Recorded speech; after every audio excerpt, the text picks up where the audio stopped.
ఆ దేవుడికి తెలిసిన వ్యక్తి, ప్రజలకు తెలిసిన వ్యక్తి తను కాదని నమ్మించే ప్రయత్నం చేస్తున్నాడు. అది తనే అని చెప్పి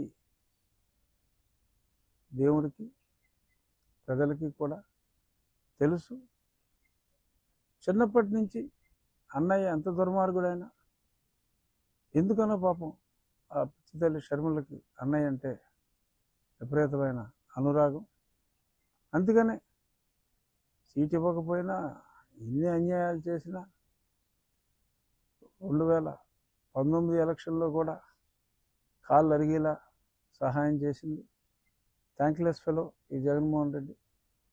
సొంత చెల్లికే 1,00,000 కోట్లు ఉన్నా కూడా కనీసం న్యాయం చేయని వాడు ప్రజలకు న్యాయం చేస్తాడంటే ఎందుకు నమ్ముతారండి? ఎవరు నమ్ముతారండి? నా అక్క చెల్లెమ్మ, ఐ థింక్ ఈ మధ్యన నా బీసీలు ఎస్సీలు అంటున్నాడు తప్ప నా అక్క చెల్లెమ్మలు అంటాం మానేశాడు. ఎందుకంటే వెంటనే వీళ్ళిద్దరూ గుర్తొచ్చేస్తున్నారు, షర్మిల, సునీత. అందుకని ఆ డైలాగ్ ఆపేసినట్టున్నాడు పాపం ఈ మధ్యన. సో అతని డైలాగ్ ఈ మధ్యన కొడతాం ఆపేసిన. షర్మిల చాలా స్పష్టంగా చెప్పింది, ఇప్పుడున్న వ్యక్తి మా అన్నయ్య కాదు, రక్తంలో ఉన్నాడు. మా చిన్నాయన్ని చంపించి ఆల్మోస్ట్ ఇతనే చంపించాడని కూడా చెప్పింది అనుకోండి. వాళ్ళతో కలిసి తిరుగుతున్నారు. ఇందుకనేమో ఇలాంటి రాక్షసుల మధ్యన కష్టం అని చెప్పి నన్నే ఎంపీగా ఉండమని చెప్పి చిన్నాయన అడిగితే, మరి అందుకనే చిన్నాయన్ని దారుణంగా చంపేశారని చెప్పి మరి తను చెప్పింది షర్మిల. అలాగే నిన్న సునీత కూడా నేను సిబిఐ ఎంక్వైరీ వెయ్యాలి అని అడిగిన తర్వాత నా మీద చాలా ప్రెషర్లు పెట్టాడు జగన్మోహన్ రెడ్డి. కనీసం ఒకసారి కూడా అపాయింట్మెంట్ కూడా ఇవ్వలేదు. అంటే ఏంటి తెలిసిపోలేదా మనోడు ఏం చేయడని? ఎందుకు ఇవ్వడు? సిబిఐ ఎంక్వైరీ ముందు అతనే అడిగాడు. చంద్రబాబు నాయుడు గారు ఎంక్వైరీ తప్పించుకోవడం కోసం సిబిఐ ఎంక్వైరీ అడిగి డ్రామాలు ఆడి ఒక గ్యాగ్ ఆర్డర్ తీసుకొచ్చి దాని మీద చర్చించకూడదని. లేదంటే అప్పుడే ఐసా పైసా తేలిపోయి అతను కోర్టుని అద్భుతంగా వాడుకున్నాడు. ఆ గ్యాగ్ ఆర్డర్ని వాడుకున్నాడు. తనే ముందు సిబిఐ ఎంక్వైరీ కావాలని చెప్పి అన్నాడు.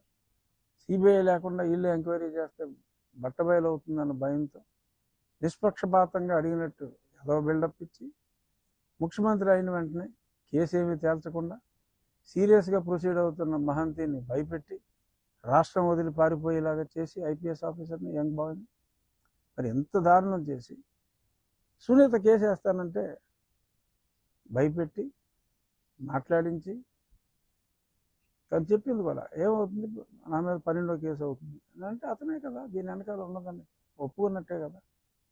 అవినాష్ బీజేపీలోకి వెళ్తాడని అంటే బీజేపీలోకి వెళ్ళిపోతే అదేమన్నా గంగ, అందులో ముగిన వాళ్ళు అందరూ పునీతులు అయిపోతారా అన్న ఉద్దేశం వచ్చేలాగా మరి అతను మాట్లాడటం జరిగింది. మరి ఎందుకని ఇంత ఇలా చేస్తున్నావు జగన్మోహన్ రెడ్డి అని సునీత ప్రశ్నించింది. ఈ సాక్షి ఛానల్కి వస్తా, కావాలంటే రా నువ్వు నేను ఫేస్ చేద్దామని ఛాలెంజ్ కూడా చేసింది. దమ్ముంటే let him face his sister. So ఇలాగా అన్యాయాలు చేసి మరి ఇదంతా కూడా తను చెప్పింది. మరి ఈరోజు మరి ఇంక మ్యాటర్ వచ్చిందో రాలేదో నేను ఫాలోఅప్ చేయలే. దస్తగిరి వేశాడు పిటిషను, అవినాష్ రెడ్డి బెయిల్ రద్దు చేయాలి అని, తను బెదిరిస్తున్నారని, జైల్లో ఉన్నప్పుడు 20 కోట్లు ఆఫర్ ఇచ్చారని ఇవన్నీ కూడా చెప్పడం జరిగింది. మరి చూడాలి, మరి న్యాయస్థానాల మీద నమ్మకం అయితే అందరికీ ఉంది. మరి ఏదన్నా అక్కడ మరి ఏమవుతుంది, లేదు అంటే 24వ తారీఖు సుప్రీంకోర్టులో డాక్టర్ సునీత వేసిన బెయిల్ రద్దు పిటిషన్ వస్తుంది. మరి ఇక్కడ కానీ అక్కడ కానీ మరి ఏవైనా ఆ చనిపోయిన వ్యక్తి కేసులో మరి ఏమన్నా స్వాంతన చేకూరుతుందా అనేది చూడాలి. మరి ఎందుకంటే జగన్మోహన్ రెడ్డి ఏదన్నా అది ముందుకెళ్తే ఇతని మేడగా చుట్టుకుంటుంది. ఎందుకంటే కేసు ఎర్లీగా 5:30కే ఈయన చెప్పారన్న పాయింట్ దగ్గర ఫర్దర్ ఇన్వెస్టిగేషన్ లేకుండా ఆగిపోయింది. ఆ ఫర్దర్ ఇన్వెస్టిగేషన్ జరిగితే పూం పుహార్ పిస్తా బహార్ అవ్వచ్చని అనుమానాలు కూడా ఉన్నాయి. మరి అదేమవుతుంది ఈ కేసు ఏమైంది అనేది ఒక ఎత్తు అయితే,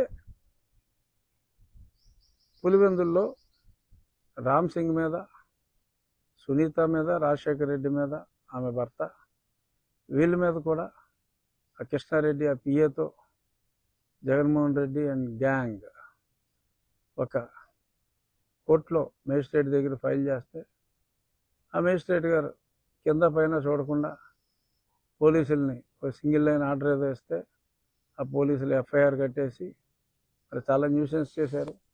అంటే దర్యాప్తు చేస్తున్న దర్యాప్తు అధికారి మీద, దర్యాప్తు చేసిన దర్యాప్తు అధికారి మీద డైరెక్ట్గా క్రిమినల్ కేసు